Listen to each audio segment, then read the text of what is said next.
Karibu katika mwendelezo wa somo la kuhusu kurudi kwa Yesu Kristo, na tuko sehemu ya 8, kipengele kinachozungumza juu ya watakatifu kipindi cha dhiki kuu, na tutaanza kwa kutazama neno la Mungu katika kitabu cha Warumi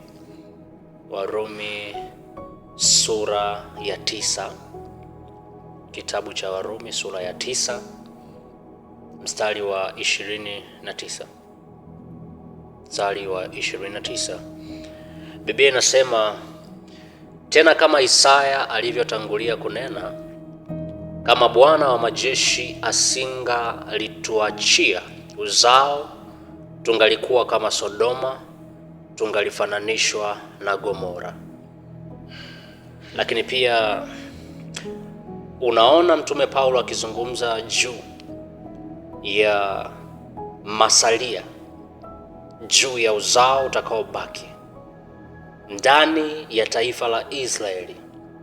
So hawa ni wale watu ambao wamekataa kwa nia zao za dhati kabisa kuongozwa na kuabudu sanamu ya mpinga Kristo, hata kumwabudu yeye mwenyewe. Ni watu, idadi yao kwa kutokana na kipengele tulichotoka kutazama, ilikuwa idadi yao ni ya watu 144,000 kama unakumbuka. So maneno haya yanazungumza au yanarudiwa au yanatabiriwa na nabii Isaya kwenye nyakati zake kabla hata ya Yesu kuja, miaka 700 kabla Yesu ajaja. Kile kitabu cha Isaya sura ya 1 ule mstari wa 9, nabii Isaya anatabiri akisema, kama Bwana wa majeshi asingalituachia mabaki machache sana, tungalikuwa kama Sodoma, tungelifanana na Gomora. Maneno haya anayarudia Mtume Paulo kwenye kitabu cha Warumi sura ya 9 mstari wa 29. Lakini pia unaona kuna kitu nabii Yoeli anakizungumza kwa uwazi. Mwanzoni kabisa wa somo hili nafikiri tulisoma kitabu cha Yoeli sura ya 2. Hasa hapa sasa nitasoma mstari wa 30 na mstari wa 32 ili uweze kupata picha ya nini ambacho natamani ukielewe. Biblia inasema katika kitabu cha Yoeli sura ya 2 mstari wa 30 hadi wa 32, nami nitaonyesha mambo ya ajabu katika mbingu na katika dunia, damu na moto na minara ya moshi. Jua litageuzwa kuwa giza na mwezi kuwa damu, kabla haijaja hiyo siku ya Bwana iliyokuu na itishayo.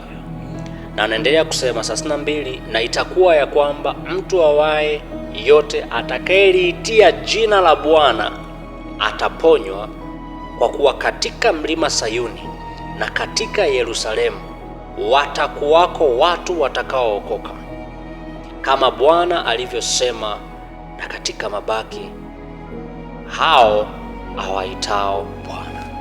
So hili ni kundi la watakatifu, watu ambao watamkataa mpinga Kristo, na Mungu anaahidi kabisa kwamba kutakuweko na watu katika Israeli. Kwa mataifa yote watakaopata neema hii ni wana wa Israeli 144,000, lakini watakaokuwa wamekubali kupitia changamoto kwa ajili ya mpinga Kristo na kukataa chapa zile za kuwafanya kununua au kuuza. Kwa hiyo watakuwa wanajiokoa, lakini kwa njia ya mateso. Kwa hiyo Mungu atawajali hawa Wayahudi wachache na kuwapa roho ya maombi na roho ya kutubu. Na ukisoma kitabu cha Ufunuo sura ya 6, kitabu cha Ufunuo ile sura ya 6, tasoma mistari tu michache.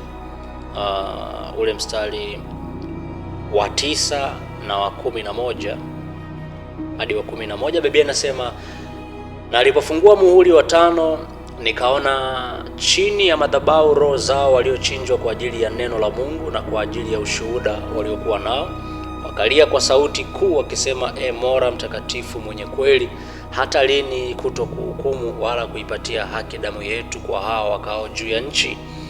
Nao wakapewa kila mmoja nguo ndefu nyeupe, wakaambiwa wastarehe bado muda mchache, hata itakapotimia hesabu ya wajoli wao na ndugu zao watakaouawa vile vile kama wao. So na baadhi yao ni watu ambao watauawa. Kumkataa Yesu ndio wakati ambao kumkataa mpinga Kristo. So wakati ambao watakuwa wanajiokoa kwa damu yao. Unanikubali mimi au unamtaka Yesu, na akiwa unakataa basi wanauawa. Kwa hiyo unaona Yohana akifunuliwa kuonyeshwa idadi ya roho chache zilizoko ndani tayari mbinguni waliokufa kwa njia ya mateso kwa kumkataa mpinga Kristo, wakililia malipo ya haki ya damu zao, na wanaambiwa wasubiri, bado kuna kipindi cha wenzao pia wakiwa katika kujaribiwa na wakiwa katika kuokolewa, ili wafike idadi kamili ambayo Bwana anahitaji ya watu 144,000. So kama vile Torati ilivyohitaji mashahidi wawili kabla ya hukumu, Mungu ataleta manabii wawili kuwahubiri Wayahudi, na watakuwa na uwezo wa kufanya miujiza kama ilivyokuwa kwa wakina Musa, ilivyokuwa kwa wakina Elia na manabii kadha wa kadha katika Agano la Kale. So watatumwa manabii wawili kwa mujibu wa Biblia. Na hapa itabidi tusome kwanza ndiko kabla sijatoa ufafanuzi. Hebu tutazame kitabu cha Ufunuo wa Yohana sura ya 11 mstari wa kwanza hadi wa 10. Biblia inasema nikapewa mwanzi kama fimbo, na mmoja akaniambia, inuka ukalipime hekalu la Mungu na madhabahu na hao wasujuduo humo, na behewa iliyo nje ya hekalu iache nje, wala usipime, kwa maana mataifa wamepewa hiyo, nao wataukanyaga mji mtakatifu miezi 42. Nami nitawaruhusu mashahidi wangu wawili, nao watatoa unabii siku 1260, hali wamevikwa magunia. Hao ndio ile mizeituni miwili na vile vinara viwili visimamavyo mbele za Bwana wa nchi. Na mtu akitaka kuwadhuru, moto utoka katika vinywa vyao na kuwala adui zao. Na mtu akitaka kuwadhuru, hivyo ndivyo impasavyo kuuawa. Hao wana amri ya kuzifunga mbingu ili mvua isinyeshe katika siku za unabii wao, nao wana amri juu ya maji kuyageuza kuwa damu, na kuipiga nchi kwa kila pigo kila watakapo. Hata watakapoumaliza ushuhuda wao, yule mnyama atokaye katika kuzimu atafanya vita nao, naye atawashinda na kuwaua. Na mizoga yao itakuwa katika njia ya mji ule mkuu uitwao kwa jinsi ya roho Sodoma na Misri. Tena ni hapo Bwana wao aliposulubiwa. Na watu wa hao jamaa wa kabila na lugha na mataifa wataitazama mizoga yao siku 3 wala hawaiachi mizoga yao kuwekwa kaburini. Mstari wa 10.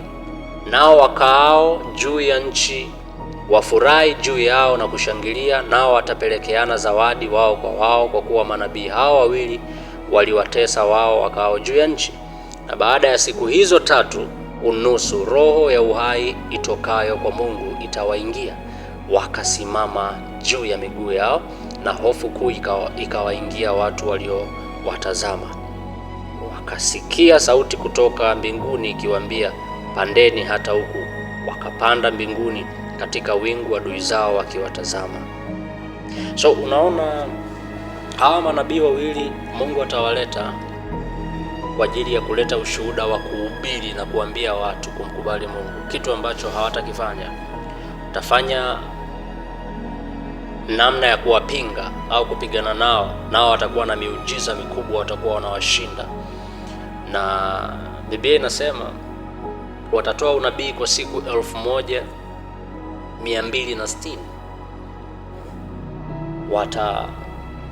Watauawa na maiti zao zitatupwa barabara kuu za Yerusalemu kwa siku 3.5 baada ya mpinga Kristo kuja kuwashinda mwishoni. Mungu atampa nafasi mpinga Kristo kuwashinda, kuwaua na miili yao kuwekwa kwenye barabara za Yerusalemu waziwazi kwa siku 3.5 bila kuzizika.